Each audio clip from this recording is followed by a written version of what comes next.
Bonjour à tous et bienvenue sur cette nouvelle vidéo, donc avec un autre format cette fois, puisque comme je l'avais annoncé, je pense que je continuerai à faire de temps en temps des vidéos un petit peu en mode vlog. Et là, le but de celle-ci, c'est de faire un récapitulatif, comme je l'avais promis, donc de l'ensemble des démarches nécessaires depuis la préparation donc au départ vers la Russie en France, jusqu'à la fin, c'est-à-dire l'obtention, en tous les cas le dépôt du dossier et qu'il soit accepté par donc l'administration russe de la demande de RVP. Parce que j'ai attendu en fait ce moment, je pensais la faire plus tôt, mais comme je l'avais dit, j'avais eu un rebondissement affirmant, en tous les cas, ma propriétaire avait été se documenter auprès du MVD, donc qui lui avait certifié qu'il fallait à nouveau faire donc une traduction notariée des passeports. Or, il s'est avéré que on lui a raconté n'importe quoi. Donc je vais justement cette fois-ci pouvoir donner des informations fiables de cette démarche, du début jusqu'à la fin, en tous les cas, tel que ça s'est passé pour moi, comme d'habitude. Je ne prétends pas pouvoir traiter évidemment toute possibilité éventuellement de, comment dire, en tous les cas d'exception qu'il pourrait y avoir peut-être dans d'autres centres qui fonctionneraient peut-être différemment, puisque chaque oblast peut avoir ses spécificités, puisque chaque oblast évidemment doit quand même gérer évidemment les lois fédérales, mais il peut y avoir des spécificités.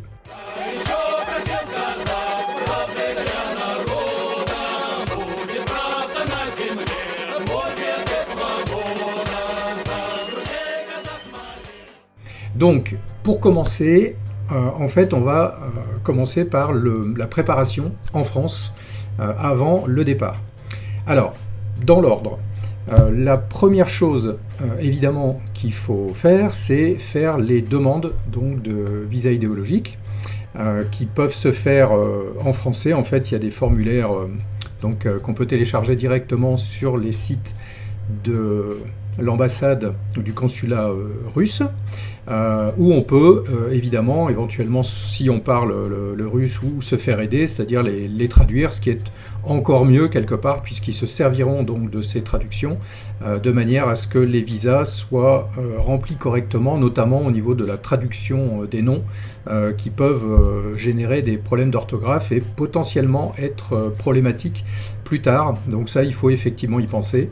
Moi, par exemple, sur mon nom, il y a une lettre en moins qui ne se prononce pas en français, qui n'a pas été mise dans la traduction en russe. Donc, premier élément, faire les demandes de visa idéologique.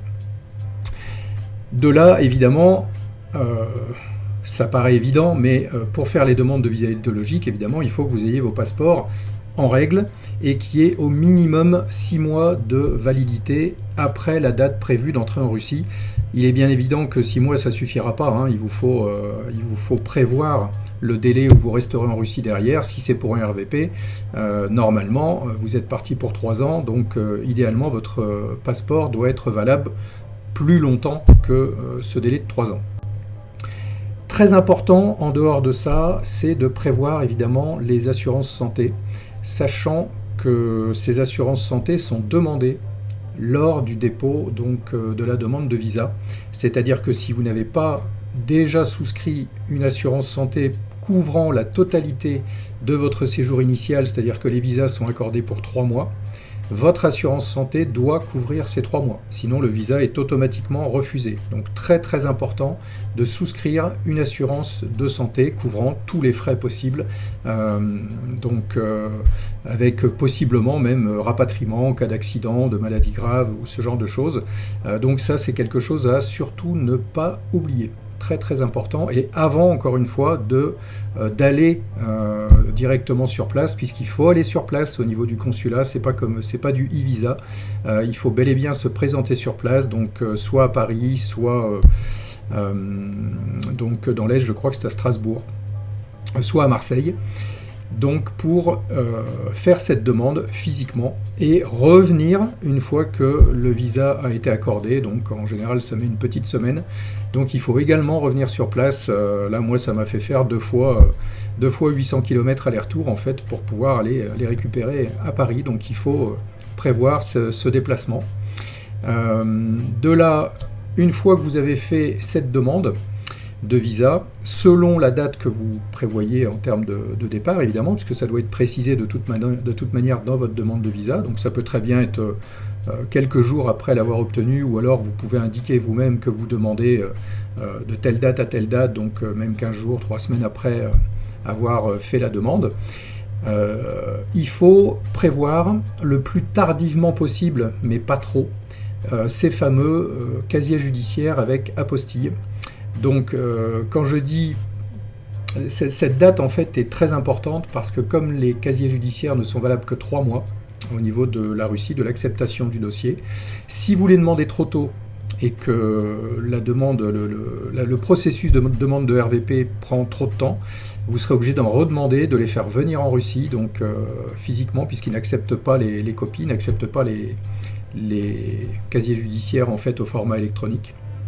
Donc ça, il faut vraiment bien calculer son coût, de manière à les demander à la dernière minute, mais pas trop, parce que le problème, c'est qu'ils doivent donc être apostillés. Donc l'apostille, selon les centres dont vous dépendez, en théorie, ça prend une semaine environ, mais je dis bien en théorie. Il faut que vous teniez compte, évidemment, peut-être téléphoner avant ou à votre centre notarial dont vous dépendez pour les apostilles. Il y en a plusieurs donc en France, hein, chaque région de France a son propre centre notarié. Et donc vérifier le temps que ça peut prendre pour essayer de calculer au plus juste, de manière à ce que quand vous arrivez en Russie, vous ayez le plus de durée de validité possible donc, pour ces casiers judiciaires. Donc ça c'est très très important. Et ensuite, si vous partez donc avec des enfants, si ce n'est pas le cas, bien évidemment, là vous n'êtes pas concerné par cette démarche, c'est de demander des certificats de naissance. Donc moi personnellement j'avais pris un extrait complet de manière à ne pas prendre de risques. Donc des certificats de naissance qui doivent également être apostillés. Alors là l'avantage c'est qu'il n'y a pas du tout de date limite, donc ça c'est pas un problème, mais évidemment vous le faites en même temps que les casiers judiciaires, mais là vous ne serez pas du tout embêté au niveau des dates limites.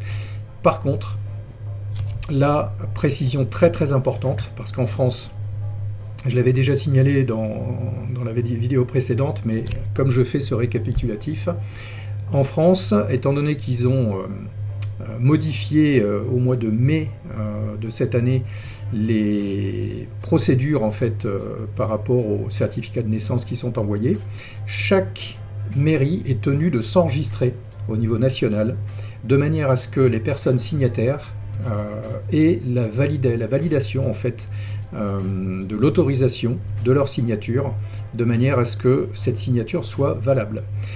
C'est ce qui m'est arrivé donc pour l'un de mes deux enfants, puisque les deux ne sont pas nés dans la même localité.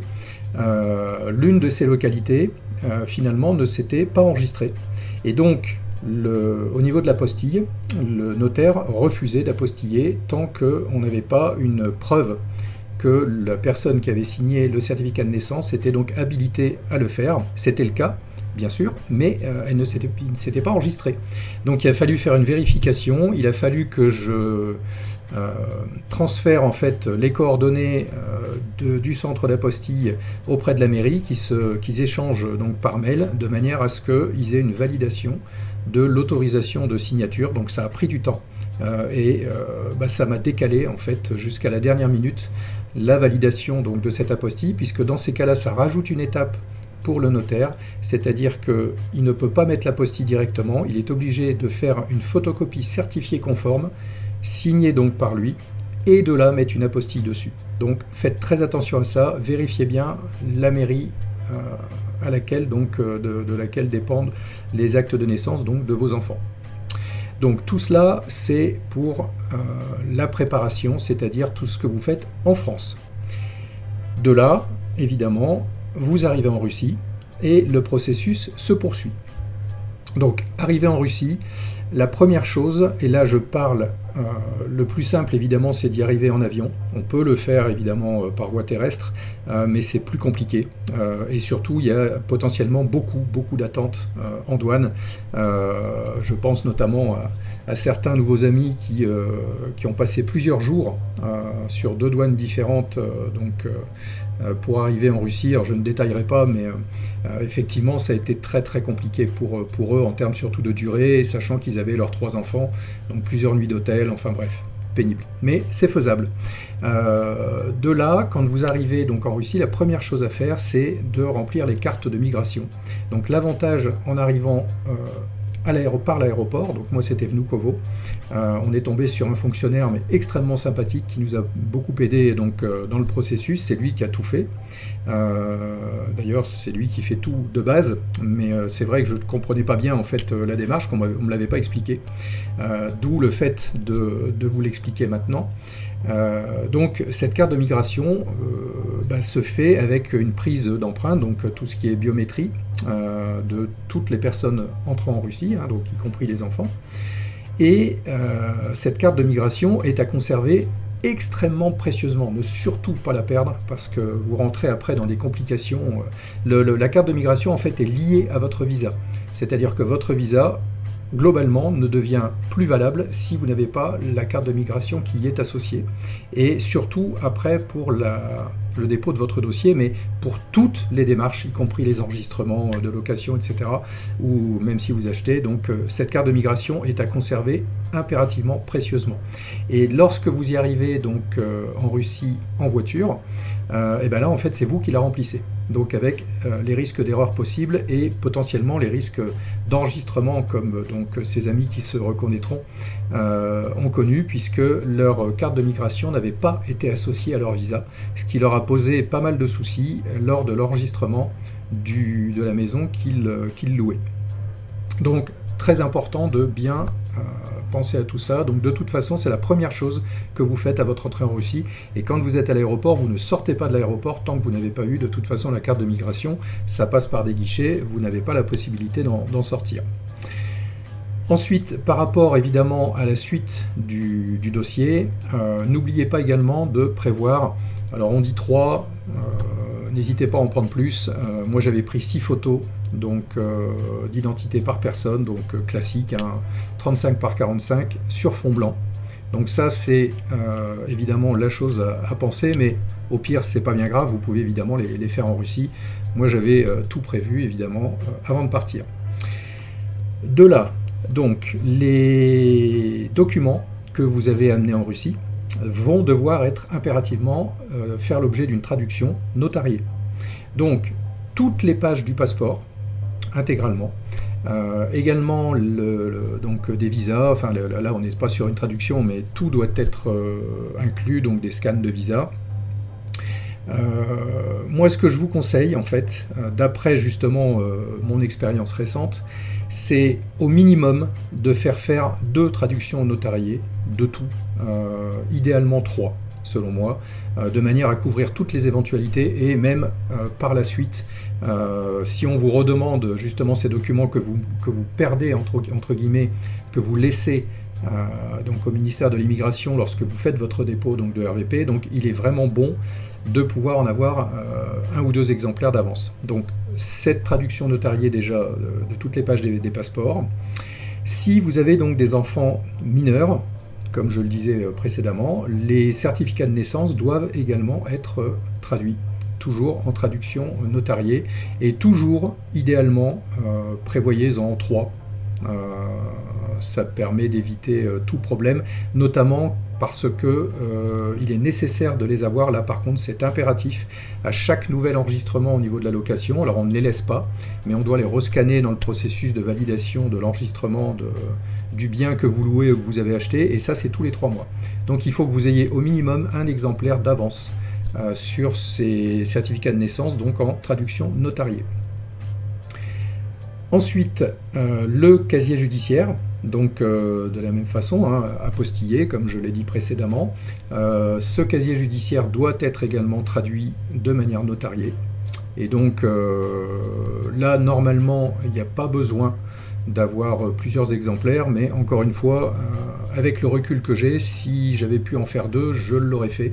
Donc là, j'en ai pas d'avance, si besoin est, il va falloir que je les redemande et me les faire expédier en Russie, ce qui va me coûter cher. Donc en tous les cas, a priori, sauf erreur de ma part, mais je ne pense pas, il n'y a pas besoin d'avoir plus de traduction notariée de ces casiers judiciaires dès l'instant où évidemment vous ne le perdez pas jusqu'à ce que vous ayez déposé votre dossier de RVP. Sachant que de toute façon, au bout de 3 mois, ils sont plus valables, donc il n'y a vraiment aucun intérêt autre que la peur de perdre.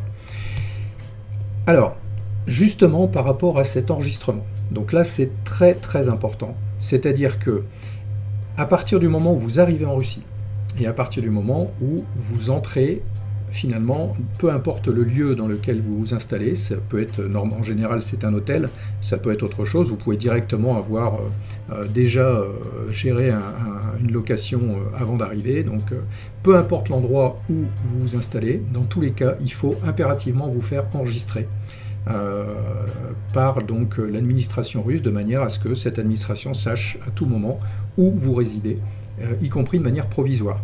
Donc quand vous êtes à l'hôtel, c'est normalement plus facile, je dis bien normalement, parce que les hôtels sont évidemment tenus, tout comme un propriétaire, de toute façon, c'est une obligation, y compris d'ailleurs pour les Russes, hein, c'est pas uniquement pour les citoyens étrangers. Un Russe qui est en location de biens, immeubles, appartements ou maisons, les propriétaires sont tenus d'enregistrer en fait à l'administration russe, donc leurs locataires.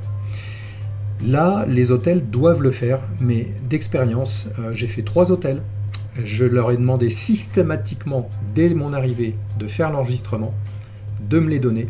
Je les relançais tous les jours, ils ne l'ont jamais fait. Donc, à ce moment-là, je ne m'en inquiétais pas trop. Et alors qu'on me l'avait dit, hein, effectivement, mais étant donné que je le demandais systématiquement, je ne pouvais pas le faire évidemment à la place des hôtels. Bon, là, ils ont commis quand même une erreur, parce que ça leur est retombé dessus, étant donné que j'ai pu quand même prouver par la suite dans quel hôtel j'étais et de telle date à telle date. Mais insistez vraiment lourdement. Ne lâchez pas les employés d'hôtel avant de l'avoir, parce que c'est ce que j'aurais dû faire, ça m'aurait facilité la tâche après. Donc cet enregistrement doit être fait et vous devez avoir un document papier certifiant et prouvant que vous êtes bel et bien enregistré, parce que vous en aurez besoin par la suite. Donc ensuite vous allez, une fois que vous êtes installé, la première des choses à faire, c'est d'obtenir un numéro SNILS. Donc le numéro SNILS, S-N-I-L-S, c'est... alors il n'y a pas d'équivalent en fait en France. On pourrait faire un mix, d'après ce que j'ai compris, mais les puristes vont me dire que je me trompe, je me doute. Ce serait une sorte de mix entre un numéro de sécurité sociale et l'identité numérique en France. Donc en tous les cas, vous ne pouvez strictement rien faire en Russie sans ce numéro SNILS. Rien du tout. Sans le SNILS, vous n'irez pas plus loin. Donc, première des choses à faire, c'est ça, c'est donc d'aller dans un centre administratif pour obtenir votre numéro de SNILS. Donc, idéalement, soit vous parlez russe et vous pouvez honnêtement le faire seul, soit ça n'est pas le cas et il vaut vraiment mieux vous faire accompagner, parce que d'expérience également, j'ai fait plusieurs centres, il n'y en a pas un où une personne parlait ne serait-ce que l'anglais. Donc c'est ça le côté ironique de la chose, c'est que donc on a un décret idéologique de visa idéologique qui permet aux étrangers de venir en Russie, mais en fait on leur facilite pas du tout la tâche, parce que aucun fonctionnaire, à de rares exceptions, et là je parle même de Moscou, hein, puisqu'évidemment c'était à Moscou que j'étais, ils ne parlent pas l'anglais, ils ne parlent que le russe. Donc important également à prévoir. Donc cette obtention de SNILS c'est assez rapide en fait. Vous y allez simplement avec la traduction notariée de votre passeport évidemment, carte de migration, etc. Et vous êtes reçu à un guichet et la personne donc prend tous vos renseignements. Il est important, je précise également, de fournir une adresse mail où vous êtes certain de pouvoir recevoir le mail de validation de ce centre, et j'ai eu justement un mauvais tour, donc je vous le partage. En gros, j'ai payé, on va dire, j'ai essuyé les plâtres. J'ai fourni une adresse mail sans savoir que j'aurais pas dû prendre celle-là, qui était sur ProtonMail.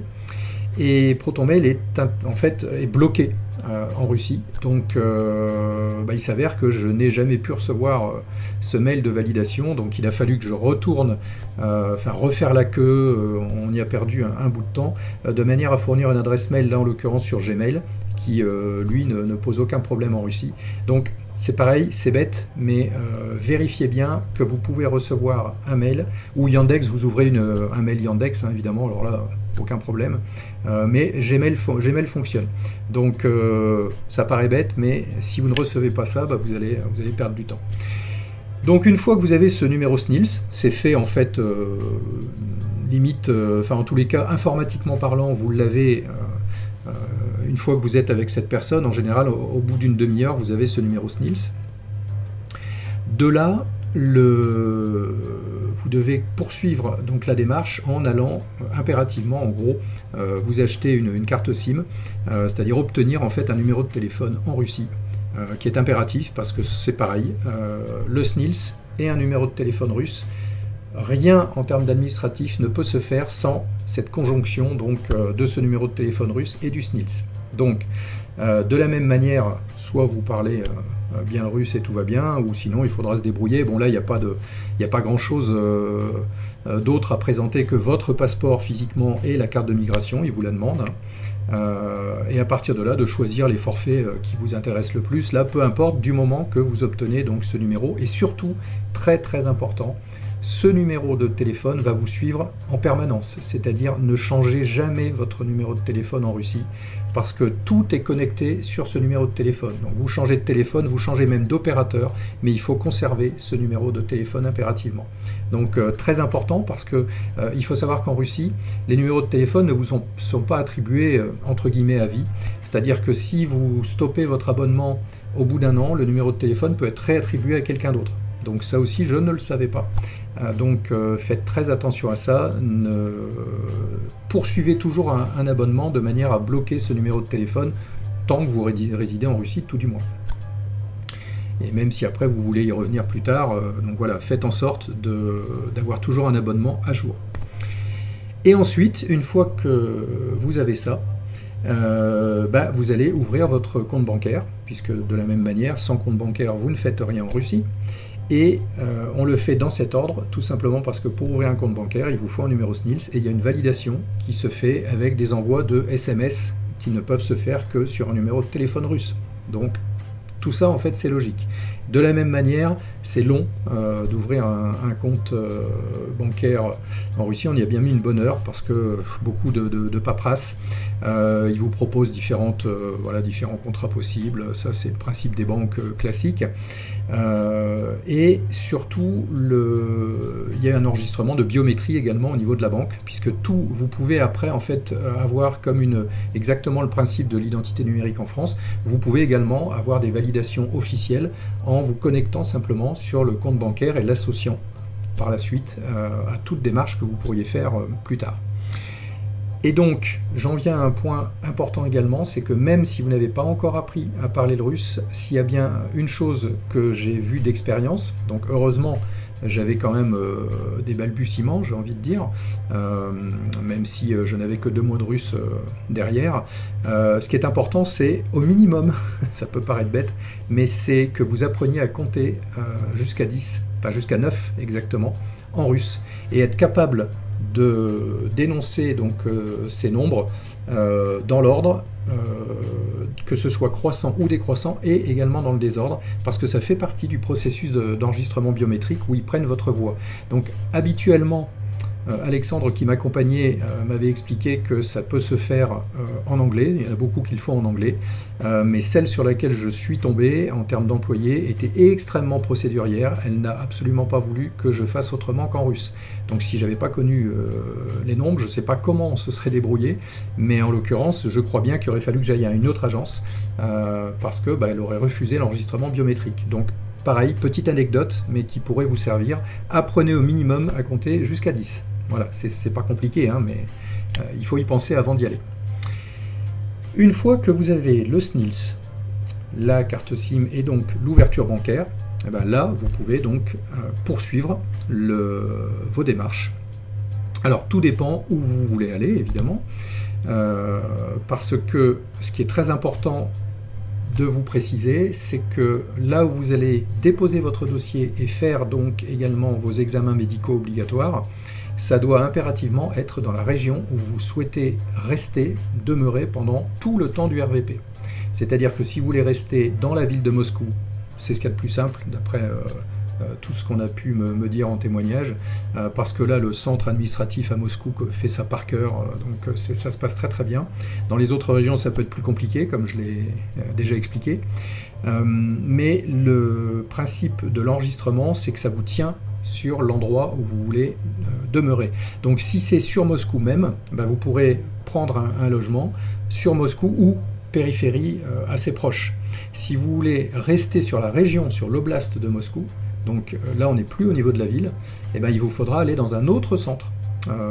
Donc c'est en périphérie de Moscou, mais il faudra aller dans un autre centre pour donc déposer votre dossier, et surtout vous allez dépendre également d'une autre clinique, centre médical, pour faire l'examen. Donc réfléchissez très très bien en amont de savoir où vous voulez vous installer, parce que en fait après vous êtes bloqué pour 3 ans. Donc là moi je me suis enregistré sur l'oblast de Tioumin et pas à Tioumin même, donc je ne pourrais pas par exemple si je le souhaitais dans un an prendre une location, un logement, peu importe, dans Tioumin, parce que je ne suis pas enregistré sur la ville de Tioumin. Par contre j'ai toute l'attitude d'aller n'importe où dans l'oblast de Tioumin, donc pendant ces 3 ans, même de déménager 10 fois si j'en ai envie. Je précise également que vous n'êtes pas non plus prisonnier. Si vous souhaitez, quand vous le voulez, c'est-à-dire quand vous avez le RVP, vous êtes tout à fait libre de retourner autant de fois que vous le souhaitez en France ou dans d'autres pays, voyager sans aucun problème. Mais votre endroit de résidence, lui, doit demeurer sur l'oblast que vous aurez choisi. Donc voilà, précision très importante. De là, vous allez donc prendre un rendez-vous ou y aller directement. Là, moi, finalement, il n'y avait pas besoin de rendez-vous. On pouvait y aller donc dans les horaires d'ouverture au centre médical dont vous dépendez pour passer donc les examens médicaux qui sont obligatoires à partir de 6 ans. À partir de là, toujours la même chose, passeport, visa, carte de migration, traduction notariée et les enregistrements donc de logement. C'est-à-dire que quand vous allez au centre médical, il est important que vous soyez dans le logement que vous occuperez jusqu'au moment où vous allez demander votre RVP, en fait, déposer votre dossier d'RVP. Donc ça aussi, très important d'y penser en amont. Donc, vous faites votre enregistrement, à partir du moment où vous êtes sûr de l'endroit où vous allez demeurer. Si c'est un hôtel, bah, vous serez obligé de rester à l'hôtel jusqu'au dépôt du RVP. Ça peut coûter cher. Donc à partir de là, vous allez à ce centre médical, donc c'est à partir de 6 ans. Pour information au niveau des coûts, un adulte, il y en a pour, en termes de coûts d'examen, donc pour 9000 roubles, c'est-à-dire actuellement on est pas loin de 100 euros. Les plus de 14 ans, c'est 7700 roubles, et moins de 14 ans, 4700 roubles. Donc ça vous donne déjà une idée du coût de ces examens. Suite à ces visites, vous attendez les résultats, qui doivent absolument être positifs. À partir du moment où vous avez le moindre problème dans les examens typiques qui ont été prodigués, ben, vous ne pourrez pas rester en Russie, vous n'aurez pas votre RVP. Donc je pense notamment pour eux un des plus importants qui est la tuberculose. Ben, si vous avez la tuberculose, c'est pas la peine de demander le dossier du RVP. Donc à partir de là, vous avez vos documents positifs et vous avez donc ce certificat qui vous est remis et que vous ajoutez au dossier du RVP, qui est donc la dernière pierre à poser sur l'édifice pour pouvoir enfin aller faire ce dépôt de dossier. Donc vous pouvez y aller dans la foulée. Normalement, on peut prendre un rendez-vous. Moi, le rendez-vous, comme je l'ai expliqué, ça s'est mal passé parce que la personne n'était pas au courant donc, de ce dossier idéologique. Donc il a fallu que je revienne et que j'ai affaire à la chef de service qui, elle, était parfaitement au courant, qui était d'ailleurs extrêmement sympa également, et donc ça a pu débloquer tout ça. Je ne vais pas revenir sur les vidéos précédentes. Je vous invite à ce moment-là à vous y référer si vous avez besoin de plus de retour d'expérience. Et donc, vous allez demander donc faire ce dépôt donc de dossier, et je répète, hein, évidemment, toujours très très important de bien choisir le centre où vous allez déposer le dossier, puisque après vous serez donc bloqué dans la région en termes de logement pendant 3 ans.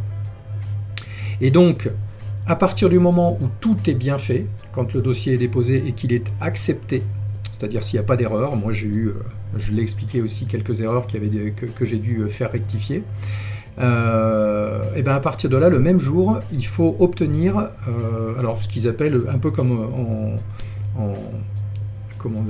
aux États-Unis, donc là, une carte verte. C'est une carte qui est verte, littéralement.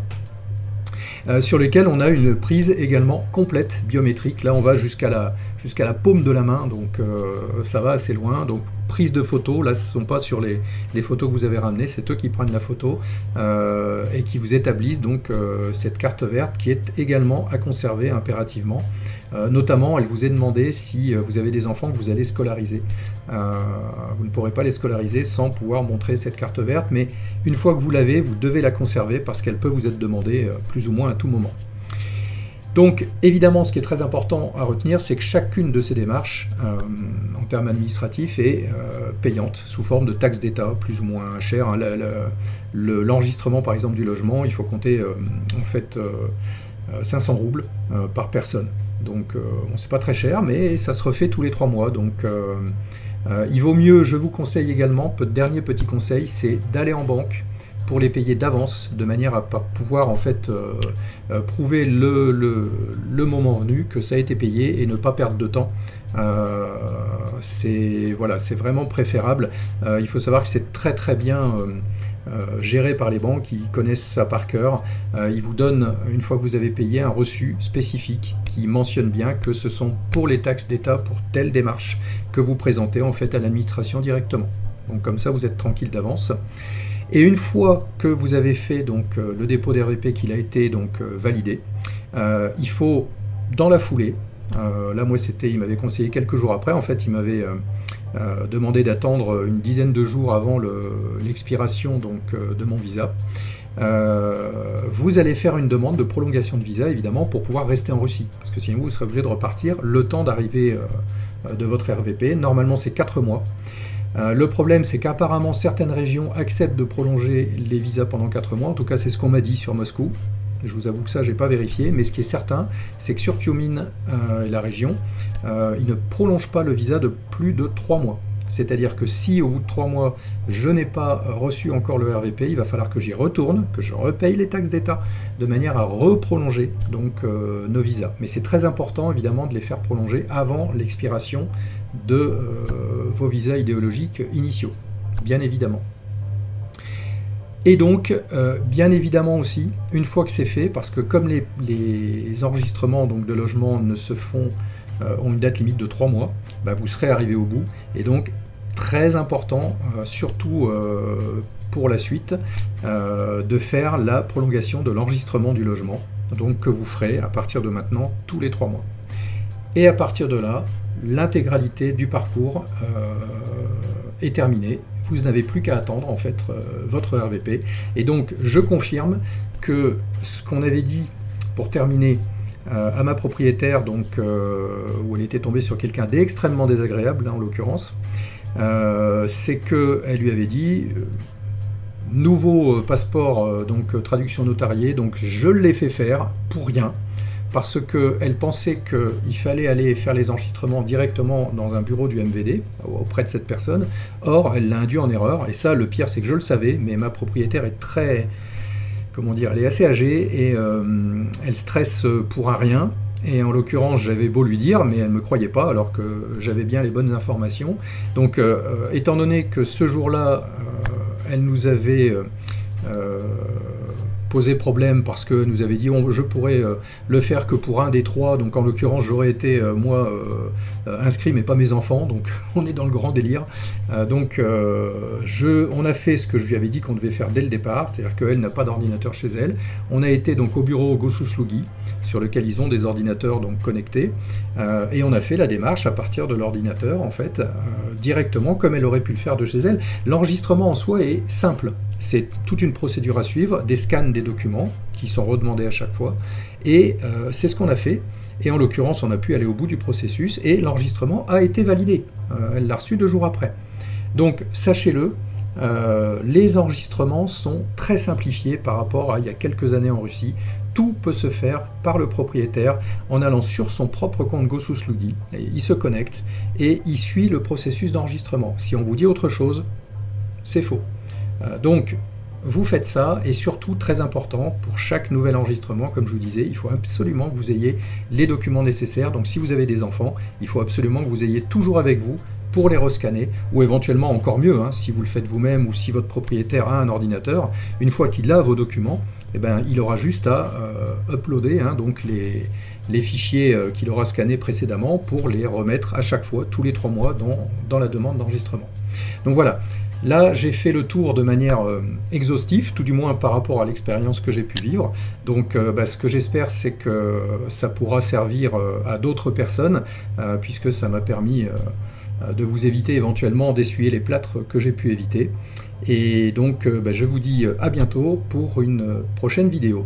Merci.